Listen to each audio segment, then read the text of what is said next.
We often grow up with a pretty clear narrative, don't we? The one that says, just put your head down, work harder than everyone else, and eventually wealth and happiness will just land in your lap. It's a powerful idea, almost ingrained. Totally. But then life happens. You see people pushing like crazy, sacrificing everything, yet they seem stuck, just running in place. Right. And then you see others who maybe have the financial success, but they're clearly missing something else. Peace, maybe. Genuine joy. Exactly. It makes you seriously question that whole hard work is everything idea. So today, let's really get into this. Why does just grinding away often lead to burnout, while others seem to find, well, lasting prosperity and peace? What's the real foundation for a truly rich life, beyond just the hustle? It's such a vital question. And what we've found looking into this is pretty eye-opening, actually. It turns out sustained abundance. It's not really about luck or rituals or even just sheer effort. Okay, so what is it about? It seems to lie in something more foundational. The atmosphere we create around ourselves deliberately, the kind of knowledge we gain and use, and the values we actually live by day to day. Okay. Atmosphere, knowledge, values. That feels, well, less like chasing smoke and more like building something solid. I like that. Let's unpack this then. What do these deeper foundations really look like in practice? I think many of us fall into that trap of just pushing harder, right? I know I have. More effort must mean more results. But the evidence really suggests that, well, hard work without the right knowledge, it often just goes nowhere fast. It's like running flat out, pouring everything in, but you're facing the wrong way. You end up exhausted, but no closer to where you want it to be.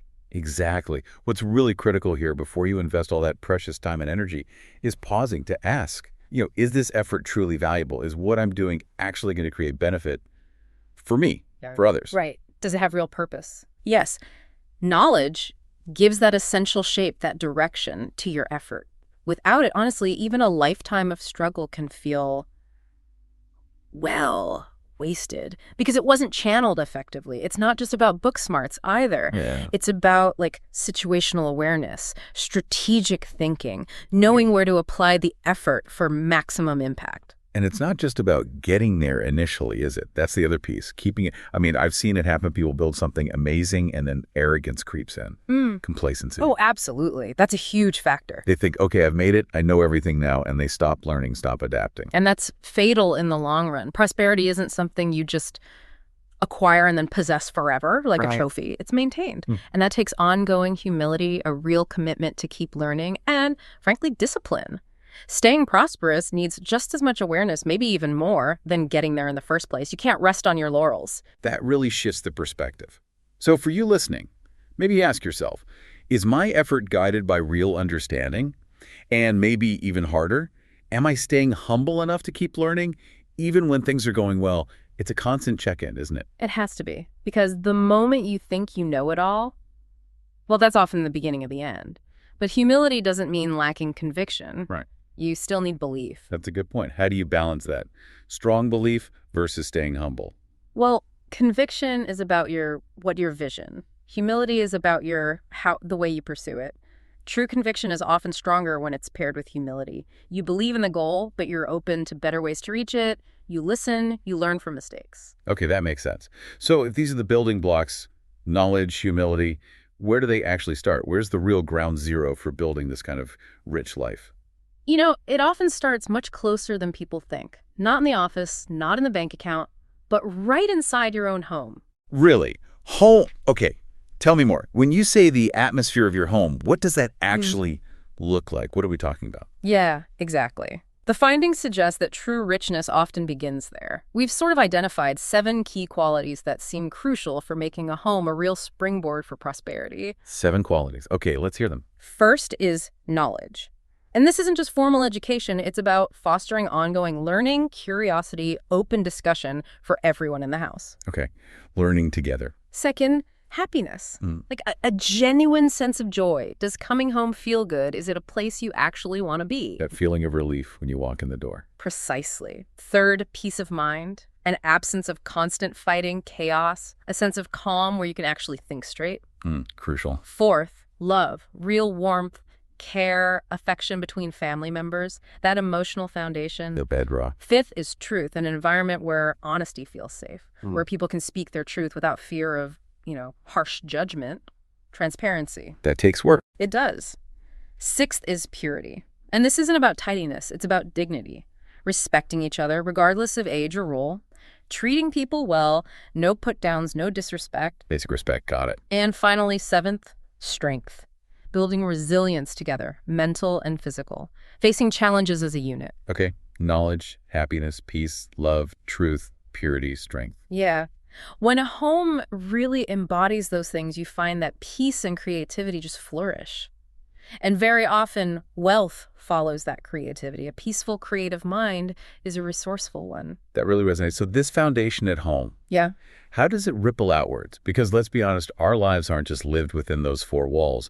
The people around us, friends, colleagues, partners, they have a huge impact too. Oh, absolutely. It doesn't stop at the front door. You hear surround yourself with good people, but how do you actually know beyond just surface impressions? That's the next layer, definitely. And what's interesting is, knowledge. You can always go out and find knowledge, read a book, take a course.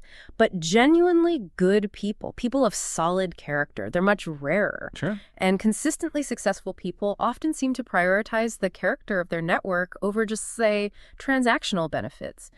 When you consciously choose to be around people who uplift you, who share those positive values, well, peace and joy tend to arise naturally from that. And that peace fuels prosperity. It becomes the fertile ground. Exactly. Prosperity can grow there. And you spot good character over time, right? Observing actions. Do they keep their word? Are they genuinely happy for you? Do they support you without expecting something back immediately? Those are the signs. It makes perfect sense. So thinking about your own life, consider the atmosphere you're building. Yeah. At home, yes, but also in your wider circles. Is it really that fertile ground? Is it fostering growth and peace? Okay, so we've talked about home, about our close circles. What about creating prosperity out in the wider world, in society? It can't just be about chasing money, right? That often feels hollow. No, not at all. Not sustainable prosperity, anyway. The Schmidt-Bin thinking, based on what we've seen, is moving from how can I get to how can I genuinely protect, serve, and help others. The service mindset. Yes.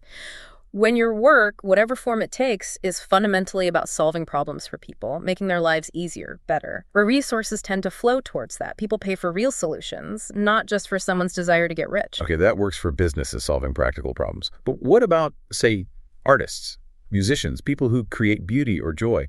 Are they serving in the same way? Does that lead to prosperity too? That's a fantastic question. And yes, absolutely. Not everyone solves problems like fixing a leaky pipe. Some people serve by bringing immense happiness, creating art, music, experiences that lift the human spirit. That has profound value. So joy is a form of service. Definitely. A society that values beauty, expression, art, it prospers emotionally, culturally. And the people who provide that, they are absolutely sustained by prosperity too, because their contribution is essential, just in a different way. Creating something beautiful is serving humanity. Okay, but here's a tricky part. To really serve effectively or to create something genuinely new and joyful, you often need, freedom of thought, right? Crucial. But so many beliefs we hold aren't really ours. They're inherited from family, society, culture. And sometimes just blindly following those rules, even if they don't actually help anyone, can lead to real suffering or just keep us stuck. It's a deep insight. It highlights that prosperity, in this broader sense, requires real courage. The courage to think for yourself, to question the norms, to say, wait, does this rule actually make sense? Does it serve us? And then to shape your own path based on your own understanding and values, not just follow the track someone else laid down. So it's about intellectual independence, asking why more often. Exactly. Questioning assumptions, especially your own. It's about being willing to stand apart, if necessary, to pursue something genuinely valuable. So another reflection point for everyone. Are you truly thinking for yourself? Are you contributing value based on your own authentic strengths and insights, or just going along? And if we connect that idea of value and service to sustainability, to making prosperity last, it brings us to the idea of order. Organization. Order, like being tidy. Well, yes, partly, but on a larger scale too. I often think of it like managing a grand palace, A palace runs smoothly, not because one person does everything, but because responsibilities are shared effectively. Ah, okay. Division of labor. Exactly. Everyone contributes based on their strengths. Decisions are made wisely, considering the whole system. It's about elegant design, not just brute force. So applying that, whether it's our family life or our business, wealth and order emerge when we let people play to their strengths, manage resources carefully, and respect every role. It avoids chaos. Precisely. It prevents that friction and chaos, allowing for steady, sustainable growth instead of just frantic, disorganized activity. It's about clarity of roles and purpose within the system, like a well-conducted orchestra. Okay, orchestra palace. I get the metaphor. Structure matters. And then underpinning all of this structure, all the external actions, is the internal state, the state of our own mind. The inner world. Yes. And the findings here are stark. Prosperity simply cannot take root and flourish where the mind is dominated by things like hatred, anger, ignorance, deep-seated negativity. Why not, practically speaking? Because those states literally constrict you. They narrow your vision, they kill creativity, they repel positive connections and opportunities. You can't see abundance when your mind is clouded with that kind of internal dirt. So to invite abundance, you actually have to do the inner work first. Clear away that negativity. It seems essential. It's an active process. You have to consciously replace that negativity with knowledge, with compassion, with humility, with clarity, like tending an inner garden. You pull the weeds, you nurture the soil. And then the outer harvest follows. That's the idea. A clear mind and a sort of pure heart act like magnets. They attract opportunities, positive energy, well-being. They open doors that negativity slams shut. So it's an internal alchemy, really, creating the inner conditions for outer abundance. Beautifully put. That internal alchemy sets the stage for everything else. So if we tie all these threads together now, true prosperity, it doesn't seem to be about luck or shortcuts or even just grinding away relentlessly. The picture is much richer, much more integrated. Yeah, it really is. It seems to be the natural result, almost the side effect, of combining these key things. Yeah. Knowledge guiding what we do, genuine service to others, creating harmony at home. Finding real joy in life, having the courage to think freely. Maintaining wise organization, and crucially doing that inner work, cultivating that purity of heart and mind. It's truly holistic. Exactly. And when those values really guide us, when they're the foundation, wealth stops being just about money. It becomes this richer state of abundance in all areas. Relationships, health, peace, creativity. And yes, the finances too. It's just a more fulfilling way to live. So as you go about your week, maybe just reflect on this. Which one of these principles could you lean into a bit more? Where could you create a little more harmony, serve a bit more genuinely, think a bit more freely, or cultivate a little more inner peace? Starting right now, right where you are. Often it's those small, consistent steps that build the most profound change over time. If you love this content, please do share it with someone you think might benefit, and please make sure you click like on this video and subscribe to our channel. Thanks so much for joining us today.